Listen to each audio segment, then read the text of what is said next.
नमस्ते। आज की कहानी है चतुर एवं साहसी चोर। तो चलिए शुरू करते हैं। एक बार की बात है, किसी व्यापारी के घर में 4 चोरों को चोरी करते हुए राजा के सिपाहियों ने पकड़ लिया। वे उन चारों को पकड़कर अपने राजा के पास ले आए। जब राजा ने चोरों का सब हाल सुना तो उन्हें मृत्युदंड दे दिया। जल्लाद चारों चोरों को फांसी पर चढ़ाने के लिए ले गए। उन्होंने 3 चोरों को फांसी पर चढ़ा दिया। जब वे चौथे चोर को फांसी पर चढ़ाने की तैयारी करने लगे तो उस चोर के मन में आया कि अब मृत्यु निश्चित है, फिर भी किसी न किसी प्रकार से बच निकलने की कोशिश क्यों ना कर ली जाए। उसने मन में एक उपाय सोचा। चौथे चोर ने जल्लाद को समझाया कि वह फांसी पर चढ़ने से नहीं डरता, लेकिन एक बार वह राजा से मिलना चाहता है। उसके पास सोने की खेती करने की अद्भुत कला है।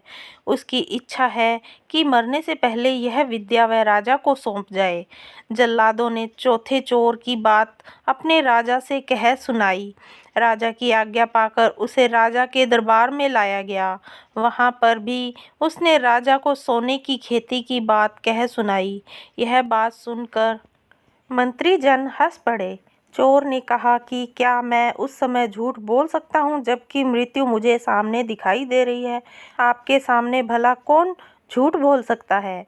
राजा ने चोर को आज्ञा दी कि उस अद्भुत विद्या को प्रकट करे। चोर ने आज्ञा पाकर सरसों के दानों के बराबर सोने के दाने बनवाए और कहा, इन्हें बोने के लिए किसी ऐसे व्यक्ति को भेजो जिसने कभी चोरी न की हो। राजा सोचने लगा कि बचपन में उसने भी चोरी की थी, वह इस काम को नहीं कर सकता। राजा ने चोर को यह काम करने के लिए कहा। चोर ने कहा, यदि मैं यह कर सकता तो क्या मैं चोरी ही करता। मंत्रियों में से जिसे भी यह सौंपते उसने किसी न किसी वस्तु की चोरी कर रखी थी। सब ने अपनी गर्दनें झुका दी।